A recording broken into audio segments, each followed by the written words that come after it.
ಬಹುಶಃ ಸಮಾನತೆ ಮತ್ತು ಶಾಂತಿಯ ಸಂಕೇತವಾಗಿ ಇಸ್ಲಾಂ ಧರ್ಮವು ಇವತ್ತು ಜಗತ್ತಿನಲ್ಲಿ ಬಡವ ಬಲ್ಲಿದ ಎಂಬಂತ ಭೇದವಿಲ್ಲ ಎಂಬುದನ್ನು ತೋರಿಸಿಕೊಳ್ಳುವಂಥ ಅಥವಾ ಬಡತನವನ್ನ ಸರ್ವರಿಗೂ ಸಮಾನವಾಗಿ ತಿಳಿಯಪಡಿಸುವಂತ ಹಸಿವೆಯನ್ನ ಎಲ್ಲರೂ ಯಾವ ರೀತಿಯಲ್ಲಿ ತನ್ನೊಂದಿಗೆ ಅನುಭವಿಸಬಹುದು ಎಂದು ಕರುಣಾಮಯನಂತ ಅಲ್ಲಾಹನು ತನ್ನ ಸೃಷ್ಟಿಗಳಿಗೆ ತೋರಿಸಿಕೊಟ್ಟಂತ ಒಂದು ತಿಂಗಳು ಬಹುಶಃ ಅದು ಪವಿತ್ರ ರಂಜಾನ್.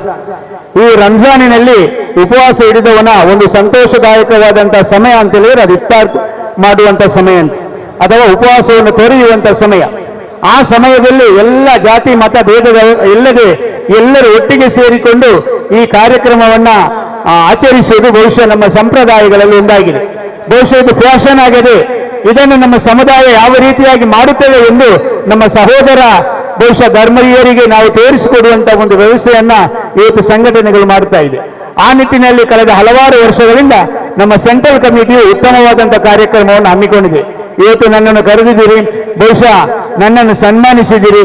ಬಹುಶಃ ಉಳ್ಳಾಲದಲ್ಲಿ ಯಾವ ರಾಜ್ಯ ಮಟ್ಟದಲ್ಲಿ ಆಗಲಿ ರಾಷ್ಟ್ರ ಮಟ್ಟದಾಗಲಿ ಯಾವ ಪುರಸ್ಕಾರಗಳು ಸಿಗುತ್ತದೆ ಅದು ಬಹುಶಃ ಒಬ್ಬ KMK ಮಂಜನಾಡಿಗೆಲ್ಲ, ಅದು ಬಹುಶಃ ಎಲ್ಲ ಉಳ್ಳಾಲದ ಜನತೆಗೆ ಅಂತೇಳಿ ಈ ಸಂದರ್ಭದಲ್ಲಿ ನಾನು ಹೇಳ್ತೇನೆ.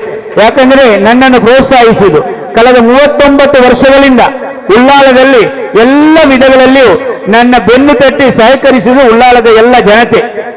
ಎಲ್ಲರನ್ನು 99% ಜನರು ನಮ್ಮ ಕೆಲಸಕ್ಕೆ ಪ್ರೋತ್ಸಾಹವನ್ನು ನೀಡಿದ ಕಾರಣ ಇವತ್ತು ನನಗೆ ದೇಶದಲ್ಲಿ ವರ್ಷದಲ್ಲಿ ಯಾರು ಗುರುತಿಸಿಕೊಳ್ಳುವಂತ ವ್ಯವಸ್ಥೆ ಆಗಿದೆ. ಅದಕ್ಕೆ ನಾನು ಶಿರಋಣಿಯಾಗಿದ್ದೇನೆ. ಅದೇ ರೀತಿಯಲ್ಲಿ ಇವತ್ತು ಸೆಂಟ್ರಲ್ ಕಮಿಟಿಯವರು ನನ್ನನ್ನು ಗೌರವಿಸಿದ್ದೀರಿ. ನಿಮಗೂ ಅಭಿನಂದನೆಗಳನ್ನು ಸಲ್ಲಿಸುವುದರೊಂದಿಗೆ ಅವಕಾಶ ಹೊಂದಿಸಿ ನನ್ನ ಮಾತನ್ನು ಮುಗಿಸ್ತೇನೆ.